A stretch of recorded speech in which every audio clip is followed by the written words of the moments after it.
Supaya orang yang menerima surat ini mendapatkan apa? Pertama-tama, dia minta anugerah dari Tuhan. Dan kedua, minta perdamaian dari Tuhan. Nah saudara-saudara, kedua hal ini kenapa dijadikan satu? Di dalam konsep timur, konsep agama timur, itu damai penting sekali, sejahtera penting sekali. Karena apa? Boleh dikatakan khususnya di negara-negara timur, sepanjang sejarah, khususnya bangsa Tionghoa, penuh dengan peperangan tak habis-habis. Sejarah manusia justru bukan ditulis oleh tinta dan pena. Sejarah manusia ditulis oleh darah manusia sendiri. Di dalam setiap lembaran daripada sejarah, engkau melihat pencurahan darah dari rakyat jelata yang tidak ada salah terlalu besar. Karena militerisme, karena ambisi-ambisi politikus, maka mereka bikin isu, bikin peperangan, bikin pertarungan yang sangat tajam, mengakibatkan kematian kepada yang banyak. Maka selalu orang menuntut apa? Damai. Kalau negara ada damai itu sejahtera. Kalau ada sejahtera itu bahagia. Kalau ada bahagia baru kita arti hidup itu terjangkau. Jadi kita mengharapkan ada damai. Saudara-saudara, mereka yang masih mengalami peperangan tahun 45, mereka mengalami peperangan zaman Jepang, mengalami peperangan untuk melawan penjajahan Belanda, mengetahui hari-hari peperangan bagaimana sulitnya hidup. Dan sekarang sejak tahun 45 sampai sekarang Indonesia sudah mengalami 52 tahun perdamaian, kecuali akhir-akhir ratusan gereja yang dibakar. Baru sebagian orang Kristen sadar hari yang tidak damai bagaimana susahnya. Boleh dikatakan Indonesia terlalu enak, terlalu damai adanya. Saudara-saudara, damai itu baru dihargai setelah engkau mengetahui apa artinya ketidakadaan damai. Saudara-saudara, sebagaimana kesehatan baru dihargai setelah engkau berbaring di atas tempat tidur, tempat sakit. Waktu engkau tidur di atas tempat orang sakit, waktu engkau tidur di atas rumah sakit, baru di situ engkau melihat orang yang damai, orang yang sehat, berapa bahagia adanya. Waktu saya kira-kira umur 13, saya mengikuti satu seminar dari seorang dokter yang terkenal di Surabaya. Anak perempuannya sekarang ikut kebaktian kedua di gereja ini. Waktu saya masuk umur 12, pendeta yang terkenal mengatakan satu kalimat, apakah itu dewa? Yang disebut dewa itu seperti orang sakit, lihat yang lain dah sakit, itu semua kayak dewa, dia bilang. Waktu engkau sakit di atas tempat tidur, sikat gigi pun tidak kuat. Engkau tidur pun tidak bisa, bangun pun tidak bisa, hidup pun tidak tahu bisa sampai kapan. Waktu itu engkau tidak bisa apa-apa, seluruh tubuh sudah lumpuh. Melihat orang lari-lari jalan-jalan di pinggir. Nah, kalau ini bukan dewa, apa ini? Saudara-saudara, baru engkau sadar berapa hebatnya, berapa bahagianya orang yang sehat itu adanya.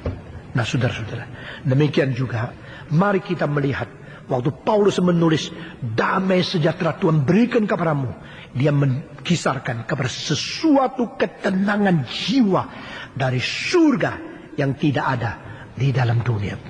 Waktu Yesus Kristus bangkit daripada kematian, dia selalu berjumpa dengan manusia dengan satu kalimat, peace on you, peace on you. Sejahteralah engkau, sejahteralah engkau. Saudara-saudara, manusia yang berada dalam keadaan tidak berdamai dan bertengkar tidak habis-habis, kita memerlukan perdamaian dari Dia, bukan dari dunia. Dan Paulus berkata, kiranya anugerah Tuhan dan perdamaian dari Allah Bapa Yesus Kristus dan Tuhan tiba kepada kamu yang berada di Efesus. Saudara-saudara, puji Tuhan, dengan kehendak Tuhan, dengan utusan Tuhan, dengan berita dari Tuhan, ada pesan Allah kepada orang suci yang sudah dipilih. Minggu depan kita akan meneruskan dengan dipilih sebelum dunia diciptakan, dan dipilih dengan takdiran kehendak Allah yang tidak ada bandingnya. Kiranya Tuhan memberkati kita masing-masing. Hari ini kita menguraikan sampai di ayat kedua saja. Mari kita bersyukur kepada Tuhan. Kita dibersihkan, kita dikuduskan, dan kita disebut sebagai orang suci. Kita bersyukur kepada Tuhan. Ada pesan dari kehendak Tuhan yang selalu menjadi berita surgawi kepada kita masing-masing. Kita bersyukur kepada Tuhan, kita diberikan kebenaran sehingga kita harus setia kepada kebenaran dan ajaran itu. Kita bersyukur kepada Tuhan, kita diberikan iman, ketaatan, dan kesetiaan ketaatan kepada kebenaran yang disebut sebagai iman yang sejati.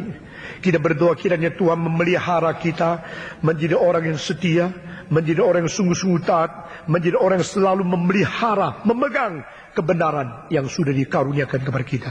Mari kita berdoa untuk kesetiaan kita kepada kebenaran. Semua berdoa. Bapa di dalam surga, kami berterima kasih.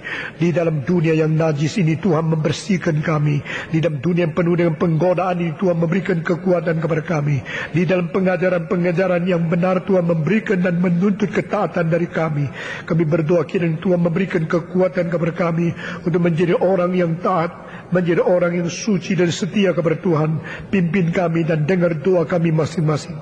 Berkati gereja ini, berkati orang-orang yang berada di dalam kesulitan, orang-orang yang tertipu, orang-orang yang merasa dirugikan, orang-orang yang tidak mempunyai kesejahteraan, orang-orang yang goncang imannya, orang-orang yang telah memakai nama Allah dan kehendak Allah untuk melakukan hal-hal yang tidak beres.